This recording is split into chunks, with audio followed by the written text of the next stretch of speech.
टुन्नू चिड़ा अपने घर में अपना बर्थडे सेलिब्रेट कर रहा होता है। टुन्नू के सारे दोस्त उसके घर पे आए हुए थे। टुन्नू अपना केक काटने ही वाला था कि तभी उसके घर की सारी लाइट्स चली जाती है। यार टुन्नू, देख लाइट तो चली गई, और वैसे भी तेरा घर तो भूतिया है। मैं तो चला भाई।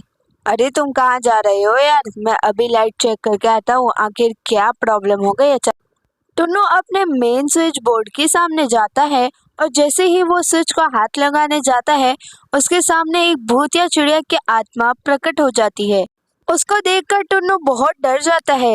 वो वहां से भागने की कोशिश करता है, लेकिन भूतिया चिड़िया की आत्मा उसे हवा में फेंक देती है और एक झटके से उसे मेन स्विच बोर्ड की तरफ डाल देती है। टुन्नू को करंट लग जाता है, जिस वजह से टुन्नू की मौत हो जाती है। फिर भूतिया चिड़िया की आत्मा टुन्नू का रूप लेकर उसके दोस्तों के पास जाती है और एक एक करके उसके सारे दोस्तों को मार डालती है। फिर वो उनके कटे हुए सिर की माला बनाकर अपने गले में पहन लेती है। हाँ हाँ हाँ हाँ, मैं भी अपना जन्मदिन मनाऊंगी पक्षियों के शरीर से खून पीकर। पक्षियों के शरीर से वो एक केक बनाती है और अपने भूतिया दोस्तों के साथ पार्टी करने लगती है। Happy birthday to me, happy birthday to me, happy birthday to you, may God bless you, may God bless you, happy birthday to me. कुछ दिन ऐसे ही बीत जाते हैं।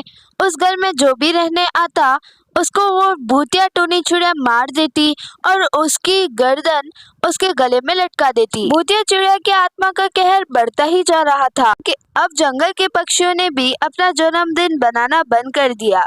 कुछ समय बाद एक छोटा सा परिवार उस घर में रहने आता है। आनो अपनी माँ टुनटुनी से कहती है, माँ कुछ दिन बाद मेरा जन्मदिन आ रहा है। मेरा तो इधर कोई फ्रेंड नहीं है, तो क्या मेरा को बर्थडे सेलिब्रेट नहीं होगा क्या?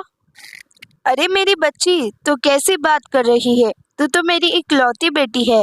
मैं तेरे हर शौक पूरे करूंगी। दोनों आपस में बात कर रहे होते हैं कि तभी वहाँ बंटी कबूतर भी आ जाता है। मेरी बेटी ने मुझे पहली बार बोला है बर्थडे सेलिब्रेट करने को, तो क्या मैं अपनी बेटी का बर्थडे सेलिब्रेट ना करूं? तुम देखना, सबसे बेस्ट ऑफ द बेस्ट तुम्हारा बर्थडे होगा। अगले 2 दिन बाद भूरी का जन्मदिन आता है और सब उसके बर्थडे की तैयारी करने लगते हैं। थोड़ी देर बाद शाम हो जाती है।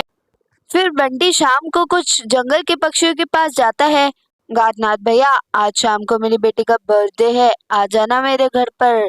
नहीं नहीं भैया, हम सब तो हमारे घर पे ही ठीक है। क्या आपको पता नहीं, जो भी इस जंगल में बर्थडे सेलिब्रेट करता है उसे एक भूतिया चिड़िया की आत्मा मार डालती है।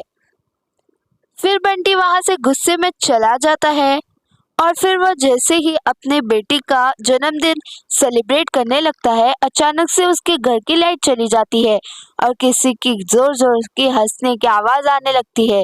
हा हा हा हा, नहीं छोड़ूंगी, मैं किसी को भी नहीं छोड़ूंगी।